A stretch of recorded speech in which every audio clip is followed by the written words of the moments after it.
الحمد للہ وکفا والصلاة والسلام علی سید الانبیاء معدن الجود والعطا وعلی آلہ وصحبہ وبارک وسلم دائما ابدا اما بعد اعوذ باللہ من الشیطان الرجیم بسم اللہ الرحمن الرحیم بحمد اللہ تعالی کہ رب ذوالجلال کے احسان اور کرم سے آپ کا سبق شروع ہوگا سورہ مومن کی 5 نمبر آیہ شریفہ سے آگے۔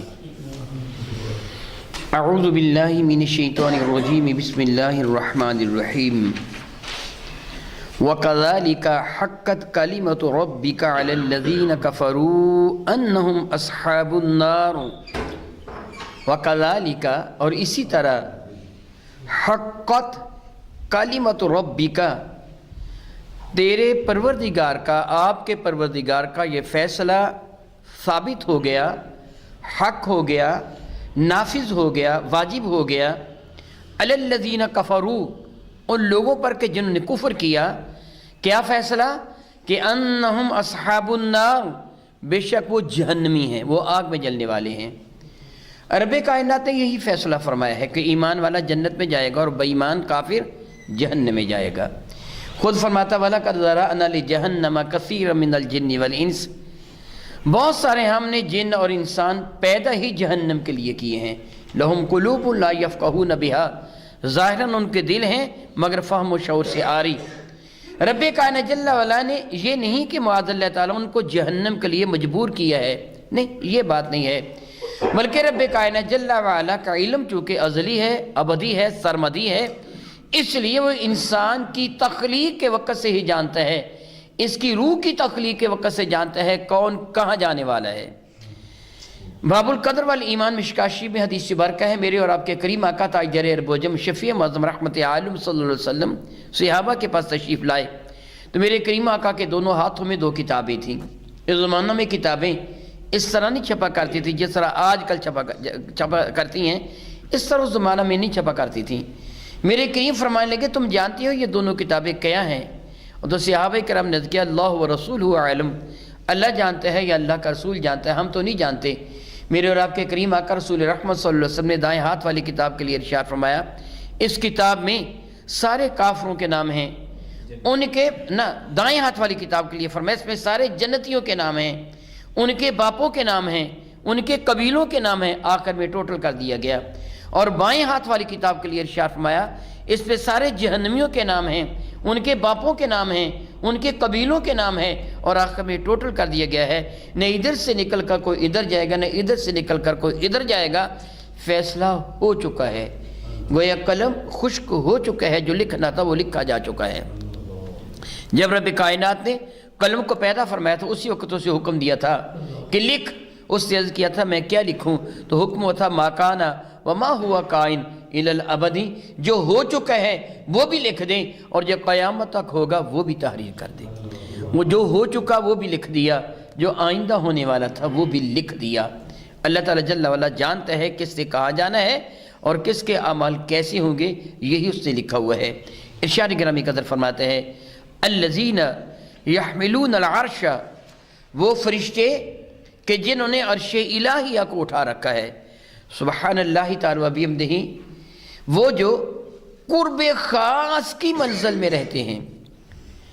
عرش الہیہ تجلیات الہیہ کا سب سے بڑا مرکز، وہ فرشتے جن کو یہ شرف حاصل ہے، کروبیاں بعض نے کہا ہے ان کا نام ہے، اور یہ فرشتے ہیں جو تمام فرشتوں کے سردار ہیں۔ رب کائنات جل مجد الکریم نے ان کو بہت بڑا جسم عطا فرمایا ہے، اور حدیث مبارکہ میں مختلف روایات ہیں، بہرحال اس میں زیادہ جانے کی ضرورت نہیں۔ یہ فرشتے بعض روایتوں میں جس طرح سے ابن عباس سے مروی ہے کہ تعداد میں 8 ہیں، اور بعض نے کہا کہ اس کے گرد گرد کئی ہزار فرشتوں کی مزید قطاریں ہیں جو ان کی تعظیم و توقیر کی خاطر عرش الہیہ کے گرد گرد یہ فرشتے طواف بھی کرتے ہیں، اور انہوں نے رب کائنات کے عرش کو اٹھا بھی رکھا ہے۔ فرماتے ہیں رب کائنات الذین یحملون العرش، وہ فرشتے کہ جنہوں نے عرش کو اٹھا رکھا ہے، ومن حولہ، اور وہ فرشتے جو عرش الہیہ کے گرد گرد طواف کر رہے ہوتے ہیں۔ سبحان اللہ تعالی و بحمدہ، سبحان اللہ تعالی و بحمدہ۔ بندگان خدا جس طرح حرم کعبہ کا طواف کرتے ہیں، اللہ کے وہ معزز فرشتے عرش الہیہ کا طواف کرتے ہیں۔ اگرچہ بیت المعمور کا بھی طواف ہوتا ہے، میرے اور آپ کے کریم آقا رسول رحمت صلی اللہ علیہ وسلم شب معراج جب ملکوت السماوات کی سیر کے لیے تشریف لے گئے تھے تو آپ نے بیت المعمور کو ملاحظہ فرمایا تھا۔ بیت المعمور کے ساتھ آپ نے دیکھا تھا ایک نہایت ہی خوبصورت، بہت ہی نورانی جسم والے ایک بزرگ تشریف فرما ہیں، اور بہت سارے چھوٹے چھوٹے بچے ان کے پاس کھیل رہے ہیں اور ان کے ساتھ پیار کر رہے ہیں۔ کوئی ان کی گود میں ہے، کوئی کندھوں کو چوم رہا ہے، کوئی ان کے ساتھ لپٹا ہوا ہے۔ میرے اور آپ کے کریم آقا رسول مسلم رحمت اللہ فرماتے، میں نے جبریل سے پوچھا، اے جبریل یہ کون ہیں اور یہ بچے کون؟ تو جبریل نے کہا، یا رسول اللہ علیہ السلام یہ آپ کے جد امجد حضرت ابراہیم علیہ السلام ہیں، اور یہ بچے جو ان کے گرد گرد گھوم رہے ہیں یہ مسلمانوں کے وہ بچے ہیں جو بچپنے میں فوت ہو گئے، رب کائنات ان کو ان کی خدمت میں بھیج دیتا ہے۔ ایمان والوں کے وہ بچے، ایمان والوں کی وہ اولاد جو بچپنے میں دنیا سے جاتی رہی۔ تو بیت المعمور کی عین سیدھ میں حرم کعبہ ہے، بیت المعمور کا بھی طواف ہوتا ہے، حرم کعبہ کا بھی طواف ہوتا ہے، عرش الہیہ کا بھی طواف ہوتا ہے۔ فرمایا وہ ملائکہ جو اللہ تعالیٰ کے عرش کے گرد گرد طواف کر رہے ہیں، جن نے عرش الہیہ کو اٹھا رکھا ہے، حدیث مبارکہ میں ہے کہ رب کائنات جل وعلا کا خوف ان پر اس قدر غالب ہے کہ جب سے رب کائنات ان کو پیدا فرمایا اس وقت سے لے کے آج تک کسی نے آنکھ اوپر اٹھا کر دیکھا، اور قیامت تک کوئی آنکھ اوپر اٹھا کر نہیں دیکھے گا۔ ہیبت الہیہ کا اتنا ان پر غالبہ ہے، اس قدر وفا شعر اور فرما بردار ہیں بارگاہ رب العزت میں حاضر ہونے والے وہ فرشتے۔ انہوں نے عرش الہی کو اٹھا رکھا ہے اور اپنے رب کی حمد کرتے ہیں، سبحان اللہ تعالی و بحمدہ۔ ربی کریم فرماتے ہیں کہ الذین یحملون العرش ومن حولہ یسبحون بحمد ربہم، وہ اپنے رب کی تسبیح بھی بیان کرتے ہیں، اپنے رب کی حمد بھی کرتے ہیں۔ تسبیح بیان کرنے سے مراد ہوتا ہے سبحان اللہ، اور حمد بیان کرنے سے مراد ہوتا ہے الحمدللہ کا کہنا۔ صحیح مسلم میں سیدنا ابو مالک اشعری رضی اللہ تعالیٰ عنہ سے حدیث مبارکہ مروی ہے کہ میرے اور آپ کے کریم آقا رسول عربی شفیع معظم رحمت اللہ نے ارشاد فرمایا، سبحان اللہ تملأ المیزان، سبحان اللہ والحمدللہ تملأان او تملأ ما بین السماوات والارض۔ یہ صحیح مسلم کی حدیث مبارکہ ہے، اور صاحب مشکات نے اس کو کتاب الطہارہ میں بھی نقل کیا ہے۔ ابو مالک اشعری رضی اللہ تعالیٰ عنہ اس کے راوی ہیں۔ معنی و مفہوم اس کا یوں بنتا ہے کہ میرے اور آپ کے کریم آقا رسول مسلم رحمت عالم نے یہ خبر دی، جو ایمان والا سبحان اللہ کہتا ہے اسے کتنا اجر ملتا ہے، کتنا مرتبہ اس کا بلند ہو جاتا ہے۔ میرے کریم فرماتے ہیں سبحان اللہ تملأ المیزان، جو بندہ ایک مرتبہ سبحان اللہ کہتا ہے میزان عدل کا ایک پلڑا نیکیوں سے بھر جاتا ہے۔ وہ پلڑا کتنا بڑا ہے، اس کی کیپیسٹی کیا ہے، کتنی چیز اس میں سما جاتی ہے۔ حدیث مبارکہ میں ہے کہ ساتوں زمینیں ساتوں آسمان اس ترازو کے ایک پلڑے میں سما جاتے ہیں۔ اللہ اکبر اللہ اکبر اللہ اکبر۔ اتنا وسیع و عریض ترازو کا وہ پلڑا، جب ایمان والا محبت کے ساتھ اللہ تعالیٰ جل حکیم کے رب و دبدبہ کو ملحوظ خاطر رکھتا ہوا اس کی عزت و عظمت کے سامنے سر تسلیم خم کرتا ہوا سراپا نیاز بن کر سبحان اللہ عرض کرتا ہے تو رب کائنات اتنا اجر عطا فرماتا ہے، اتنی نیکی عطا فرماتا ہے کہ وہ ایک پلڑا نیکیوں سے بھر جاتا ہے۔ پھر فرمایا سبحان اللہ والحمدللہ تملأان او تملأ ما بین السماوات والارض۔ اگر وہ سبحان اللہ کے ساتھ الحمدللہ بھی کہہ لیتا ہے تو رب کائنات اتنی نیکیاں عطا فرماتا ہے کہ دونوں پلڑے نیکیوں سے بھر جاتے ہیں۔ او یا پھر یوں کہیے تملأ ما بین السماوات والارض، سطح زمین سے نہیں بلکہ زمین کی تہ سے لے کے ساتوں آسمانوں کے اوپر تک، ما بین السماوات، ما بین السمانی، ما بین السماوات جمع کا صیغہ ہے کہ زمین کے تہ سے لے کے آخری آسمان کے اوپر تک جتنی فضا و خلا ہے ساری نیکیوں سے بھر جاتی ہے۔ کیا کہنے سے؟ سبحان اللہ والحمدللہ، سبحان اللہ تعالی و بحمدہ، اس تسبیح کا کتنا اجر ہے، کتنا زیادہ ثواب ہے۔ تو فرشتے یہ تسبیح بارگاہ رب العزت میں پیش کرتے ہی رہتے ہیں۔ سیدنا ابن عباس رضی اللہ تعالیٰ سے مروی ہے کہ ان کی تسبیح یہ بھی ہے، سبحان ذی العزت والجبروت، سبحان ذی الملک والملکوت، سبحان الحی الذی لا یموت، سبوح قدوس رب الملائکۃ والروح، یہ بھی وہ پڑھتے رہتے ہیں۔ رب کائنات جل وعلا کی ان کی یہی ڈیوٹی لگائی ہے، ایک تو یہ وہ تسبیح کرتے ہیں، اللہ تعالیٰ کی حمد کرتے ہیں، اور اس کے سوا ان کا اور وظیفہ کیا ہے، ان کی اور ڈیوٹی کیا ہے؟ اللہ اکبر، اللہ اکبر۔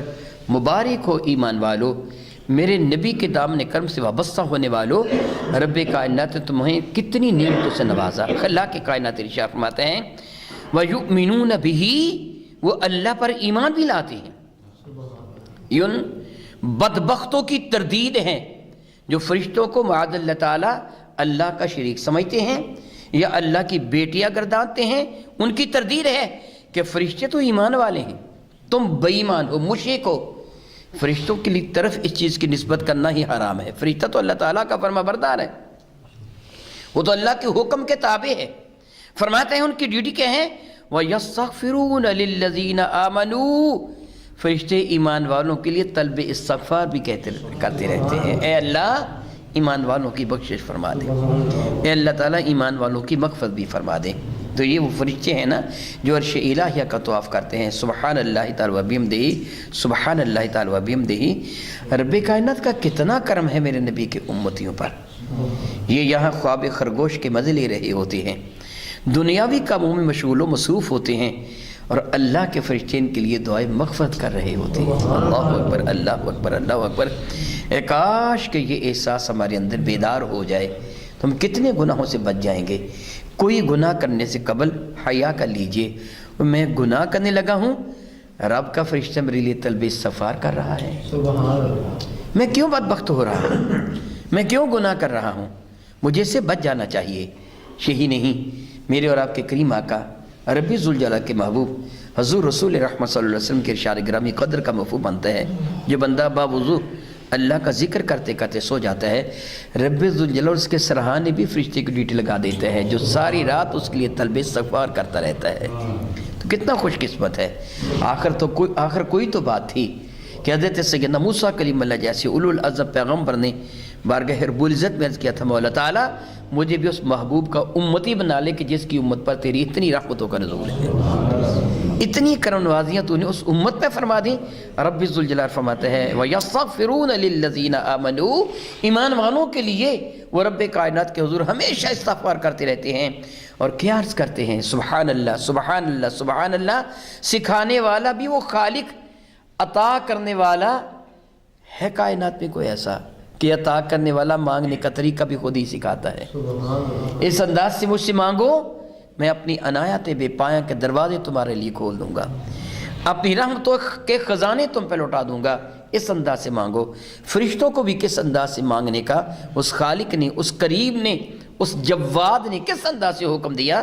فرشتے یوں عرض کرتے ہیں ربنا وسعت کل شیء رحمتا وعلما، اے اللہ تعالیٰ ہر شے کو تیرا علم اور تیری رحمت اپنے احاطہ میں لی ہوئی ہے، تیری رحمت بھی ہر شے سے وسیع ہے اور تیرا علم بھی ہر شے سے وسیع ہے، ہر شے احاطہ علم و رحمت کے اندر ہے، کوئی شے اللہ کے علم سے بھی باہر نہیں، اللہ کی رحمت سے بھی باہر نہیں ہے، سب کچھ اللہ تعالیٰ کے احاطہ علم و رحمت کے اندر ہے۔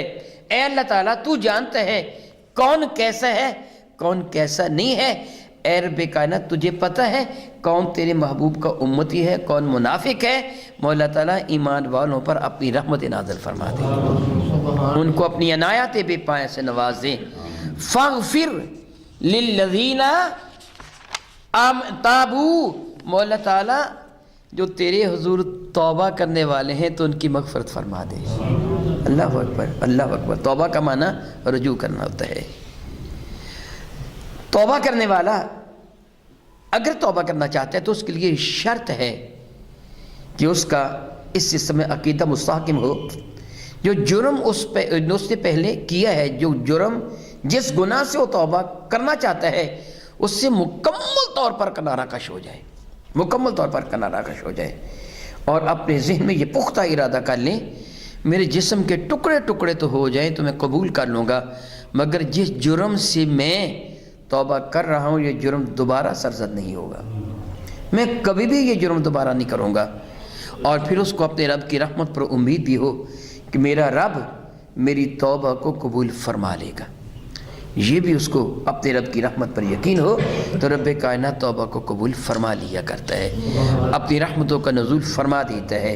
ایمان والے کو توبہ کرتے ہوئے اپنے رب، اپنے کریم پروردگار کے حضور ڈرنا بھی چاہیے۔ خلاق کائنات جل وعلا ارشاد گرامی قدر فرماتے ہیں کہ وہ فرشتے دعا کرتے ہیں اللہ تعالیٰ توبہ کرنے والوں کی توبہ کو قبول فرما لے، ان کی مغفرت فرما دے، وَاتَّبَعُوا سَبِيلَكَ، اور ان کی بھی مغفرت فرما دے جو تیری راہ چل رہے ہیں۔ سبحان اللہ تعالی و بحمدہ، سبحان اللہ تعالی و بحمدہ۔ میں آپ کو ہدیہ تبریک پیش کرتا ہوں، ہدیہ مبارکباد پیش کرتا ہوں۔ رب کائنات کا آپ پر کتنا کرم ہے، میں اللہ کی رحمت سے امید رکھتا ہوں کہ آپ اللہ کی راہ میں ہیں، کہ میرے کریم فرماتے ہیں، میرے کریم آقا کا ارشاد گرامی قدر ہے، جو علم دین حاصل کرنے کے لیے، قرآن و حدیث کا علم حاصل کرنے کے لیے اپنے گھر سے قدم اٹھاتا ہے، یہ اللہ کی راہ میں ہے، اگر اس حال میں مارا جائے گا تو مرتبہ شہادت پا جائے گا۔ اور فرشتے کیا عرض کرتے مولا تعالیٰ جو تیری راہ میں ہیں تو ان کی توبہ بھی قبول فرما لے، ان پر بھی اپنی رحمت نازل فرما دے، ان پر بھی اپنی عنایات بے پایہ کی بارش فرما دے۔ وَقِهِمْ عَذَابَ الْجَحِيمِ، مولا تعالیٰ ان کو جہنم کی آگ سے بچا لے۔ اللہ اکبر، اللہ اکبر، اللہ اکبر۔ وہ ایمان والے تو کتنا خوش قسمت ہے، کتنا تو خوش قسمت ہے، یہ دعائیں تیرے لیے اللہ کے وہ فرشتے کرتے ہیں کہ جن کو اللہ تعالیٰ نے حکم دیا ہے دعائیں کرنے کا۔ ذرا غور کر، رب کائنات نے اگر ان کی دعا کو قبول نہ فرمانا ہو تو پھر ان کی ڈیوٹی کو لگائی ہے۔ فرشتہ تو رب کائنات کے حکم کے تابع ہے، اس کی نافرمانی نہیں کر سکتا، نافرمانی جن کرتے ہیں یا انسان کرتے ہیں۔ فرشتے کے لیے نافرمانی کا تصور بھی حرام ہے، تم سوچ بھی نہیں سکتے کہ فرشتہ رب کی نافرمانی کرے گا، معاذ اللہ تعالیٰ، کبھی بھی نہیں۔ میرے اور آپ کے کریم آقا رسول عربی شفیع معظم رحمت عالم نے فرمایا، شب معراج جب آپ آسمان دنیا کی پھر دوسرے تیسرے چوتھے پانچویں چھٹے ساتویں آسمان کی سیر کے لیے تشریف لے گئے، آسمان دنیا پر کچھ فرشتوں کو دیکھا حالت قیام میں ہیں، پھر کچھ فرشتوں کو دیکھا حالت رکوع میں ہیں اگلے آسمان پر، پھر بعض کو دیکھا حالت سجدہ میں ہیں۔ جبریل نے کہا یا رسول اللہ جب سے پیدا ہوئے اسی حالت میں کھڑے ہیں، اسی طرح رکوع میں ہیں، اسی طرح سجدہ میں ہیں۔ فرشتہ تھکتا نہیں ہے، اس کو خواہشات نفسانیہ نہیں ہیں، رب کائنات جل وعلا کے حکم کا تابع، اس لیے فرشتہ تو رب کائنات کے حکم کا تابع ہے۔ یہ انسان جو سراپا خطا ہے اس کے لیے کیا ہے؟ امام شورانی رحمہ اللہ تعالی نے نقل فرمایا، ارشاد گرامی قدر فرماتی امام شورانی رحمۃ اللہ تعالی علیہ کہ رب کائنات جل وعلا کے حکم سے جب حضرت سیدنا آدم علیہ نبینا علیہ السلام نے حرم کعبہ کو تعمیر کیا تھا تو آپ نے بارگاہ رب العزت میں عرض کیا پروردگار عالم جل وعلا لکل عامل اجر فما لی اجری، ہر مزدور کی مزدوری ہوتی ہے، میری مزدوری کیا ہے؟ تو رب کائنات جل وعلا نے اشارہ گرامی قدر فرمایا اے آدم جب تو نے اس گھر کا طواف کیا میری رحمت نے تجھے اپنی آغوش محبت میں لے لیا، تیری مغفرت فرما دے، غفر کا معنی ڈھانپنا کہ میری رحمت نے تجھ کو اپنے اندر لے لیا، اپنے دامن میں لے لیا ہے۔ تو حضرت آدم علیہ السلام نے کیا مولا تعالیٰ اتنا کافی نہیں، یا ربی زدنی، میرے مولا میرے اس اجر میں مزید اضافہ فرما، اتنا اجر کافی نہیں۔ ہر باپ اپنی اولاد کے لیے متمنی ہوتا ہے، چاہنے والا ہوتا ہے، اس کی بھلائی کا خواہاں ہوتا ہے۔ ہم سارے اولاد آدم ہیں، تو آدم نے مانگا علی نبینا علیہ السلام میرے مولا میرے لیے اضافہ فرما، میری مغفرت فرما دی، میری اولاد کدھر جائے گی؟ رب کائنات فرمایا اے آدم میں وعدہ کرتا ہوں تیری اولاد میں جو بھی صاحب ایمان اس گھر کا طواف کرے گا میں اس کی بھی مغفرت کر دوں گا۔ جو ایمان والا ثواب کی نیت سے اس گھر کا طواف کرے گا اس کی مغفرت فرما دوں گا۔ امام شورانی کشف الغمہ میں نقل فرماتی ہے حضرت آدم نے کہا یا ربی زدنی، مولا اتنا بھی کافی نہیں، تیری رحمت کے خزانوں میں گویا کون سی کمی ہے کہ تو مجھے تھوڑا دے، مجھے اور عطا فرما۔ تو امام شورانی کشف الغمہ میں نقل فرماتے ہیں رب کائنات فرمایا آج میں وعدہ کرتا ہوں وہ طواف کرنے والا صاحب ایمان جو اخلاص سے طواف کر رہا ہوگا جس کے حق میں دعا کرے گا میں مغفرت اس کی بھی فرما دوں گا۔ اللہ اکبر اللہ اکبر اللہ اکبر۔ اگر یہ خطا کار انسان عقیدت و محبت کے جذبات میں سرشار ہو کر صحیح عقیدے کے ساتھ اخلاص اور محبت کے ساتھ ایک گناہ گار انسان حرم کعبہ کا طواف کرتا ہوا دعا مانگے، اس کی دعا کو رد نہیں کیا جاتا، تو جو اللہ کے عرش کا طواف کرنے والے فرشتے ہیں ان کی دعا کا عالم کیا ہوگا، ان کی دعا کا فائدہ کیا ہوگا۔ ایمان والو تم کتنے خوش قسمت ہو، تمہارے حق میں رب کائنات کے وہ فرشتے دعا مانگ رہے ہوتے ہیں۔ اور خلا کے کائنات جل وعلا ارشاد فرماتے ہیں اور وہ یوں بھی عرض کرتے ہیں ربنا، اے ہمارے رب، اے ہمارے پالنے والے، وَأَدْخِلْهُمْ جنات عدن التي وعدتهم ربنا، اے ہمارے پروردگار، وَأَدْخِلْهُمْ، تو ان کو داخل فرمانا، کن کو؟ وہ جو ایمان والے ہیں جن کی بخشش کے لیے ہم تیرے حضور التجائیں کر رہے ہیں، جن کی خاطر ہم تمہارے لیے ہم تیرے حضور دعائیں مانگ رہے ہیں، اے رب کائنات جل وعلا ان کو جنتوں میں داخل فرما، جنات عدن التي وعدتهم، ہمیشہ رہنے والے باغات میں کہ جن کا تو نے ان سے وعدہ فرما رکھا ہے۔ ڈائریکٹ تو رب نے وعدہ نہیں کیا، میرے نبی کے حوالے سے وعدہ کیا ہے۔ سبحان اللہ، گویا نبی کا وعدہ خود رب کا وعدہ ہے، وعدہ نبی نے کیا نا، گویا خود رب کا وعدہ جنت عدن۔ سیدنا ابن عباس سے سوال کیا گیا یہ جنت عدن کیا ہے؟ جو جنت عدن ہے وہ جنت عدن کیا ہے؟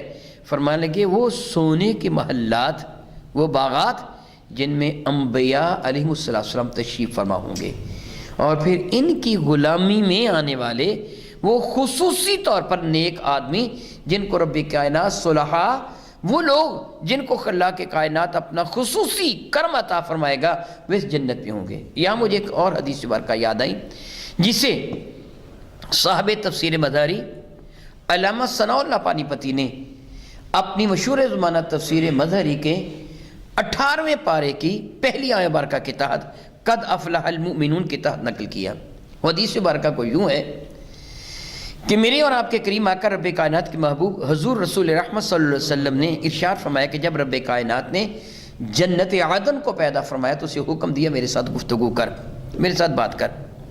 تو جنت نے بارگاہ رب العزت میں جو عرض کیا وہ یہ تھا قد افلح المؤمنون، اے رب کائنات ایمان والے فلاح پا گئے، کامیاب ہو گئے۔ گویا جنت کرنے کا مقصد یہ تھا اے رب کائنات میرے اندر تو نے جس قدر انعامات کی بارش فرما دی ہے، جتنی نعمتیں میرے اندر تو نے رکھ دی ہیں، جو آدمی میرے اندر داخل ہو گیا وہ ہمیشہ کے لیے کامیاب ہو گیا۔ اللہ فرماتا وَلَكُمْ فِيهَا مَا تَشْتَهِي أَنفُسُكُمْ، جو تمہارے دل کی اشتہا ہوگی تم کو عطا کر دیا جائے گا۔ جو میرے اندر آ گیا وہ بخشا گیا، یعنی اس کو نعمتوں سے نواز دیا گیا، انعامات کی اتنی بارش وہ کامیاب ہو گیا۔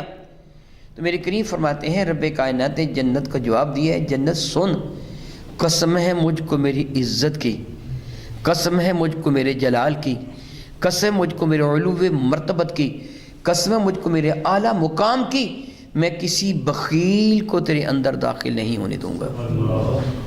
جنت عدن نے کہا نا قد افلح المؤمنون، ایمان والے فلاح پا گئے، یعنی جو میرے اندر آ گیا وہ کامیاب ہو گیا، فلاح پا گیا۔ رب کائنات فرمایا میں کسی بخیل کو تیرے اندر داخل نہیں ہونے دوں گا۔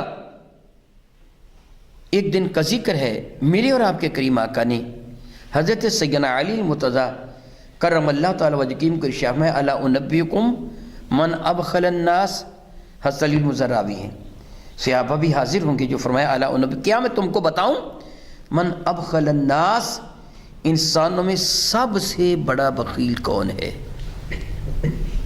کیا میں تم کو بتاؤں کہ ابخل الناس، بخیل ترین شخص کون ہے؟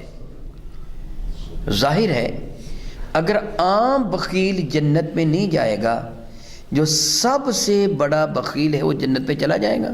نہیں۔ فرماتے ہیں ہم نے عرض کیا یا رسول اللہ کون بدبخت ہے جس کے لیے زبان مصطفیٰ کریم پر بخیل ترین کا لفظ آ گیا، وہ کون ہے؟ میرے نبی میں وہ جس کے سامنے میرا ذکر کیا جائے وہ مجھ پر درود و سلام نہ بھیجے، وہ بدترین بخیل ہے۔ سبحان اللہ، سبحان اللہ۔ سوچئے پھر جنت عدن میں کون جائے گا جو درود و سلام پڑھنے والا ہوگا، جو درود و سلام پڑھنے والا ہوگا۔ جو درود و سلام پڑھنے والا نہیں وہ جنت عدن میں نہیں جا سکے گا۔ بارہ رب کائنات فرماتے ہیں، وہ فرشتے عرض کرتے ہیں کہ رب کائنات جل مقیم تو ان کو داخل فرما جنات عدن التی وعدتہم، ان ہمیشہ کے لیے رہنے والے باغات میں جن کا تو نے ان کے ساتھ وعدہ فرمایا ہے۔ ومن صلح من آبائہم، اور وہ جن نے اپنی اصلاح کی، ایمان لے آئے، من آبائہم ان کے باپوں سے، باپ دادا، وازواجہم اور ان کی بیویاں، وذریاتہم اور ان کی اولاد، انک انت العزیز الحکیم، بے شک تو غالب بھی ہے اور حکمت والا بھی ہے۔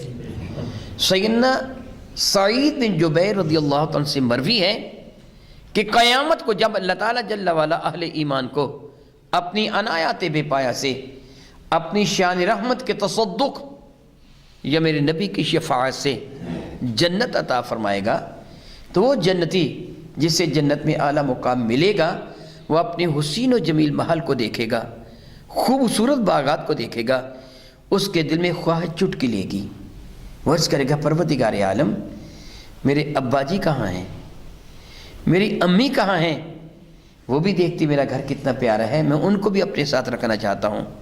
میرے مولا میری بیوی کہاں ہے، میرے بچے کہاں ہیں، میرے بہن بھائی کہاں ہیں، اتنا خوبصورت میرا محل ہے، اتنا پیارا میرا باغ، اتنی وسیع و عریض میری جنت، مولا تعالیٰ وہ کدھر ہیں؟ تو سیدنا سعید بن جبیر سے مروی ہے رب کائنات ارشاد فرمائے گا انہوں نے تیرے جیسے اعمال نہیں کیے، اس لیے جو تیرا مرتبہ مقام ہے وہ ان کا نہیں ہے، یعنی یا تو وہ جہنم میں ہے یا پھر جنت کے ایک ادنا حصے میں، حالانکہ جنت کا کوئی بھی حصہ ادنا نہیں ہے، سارے ہی اعلیٰ ہیں، لیکن اس سے کم تر حصے میں ورز کرے گا پروردگار عالم اس میں میرا قصور کیا ہے؟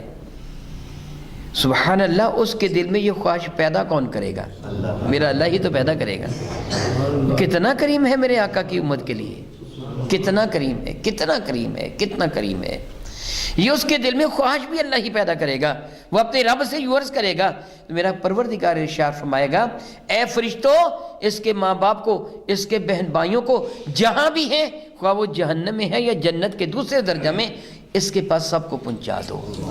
چنانچہ ان کا مرتبہ بھی اتنا ہی بلند کر دیا جائے گا، اس کا مرتبہ پست نہیں کیا جائے گا، ان کا مرتبہ بلند کر دیا جائے گا۔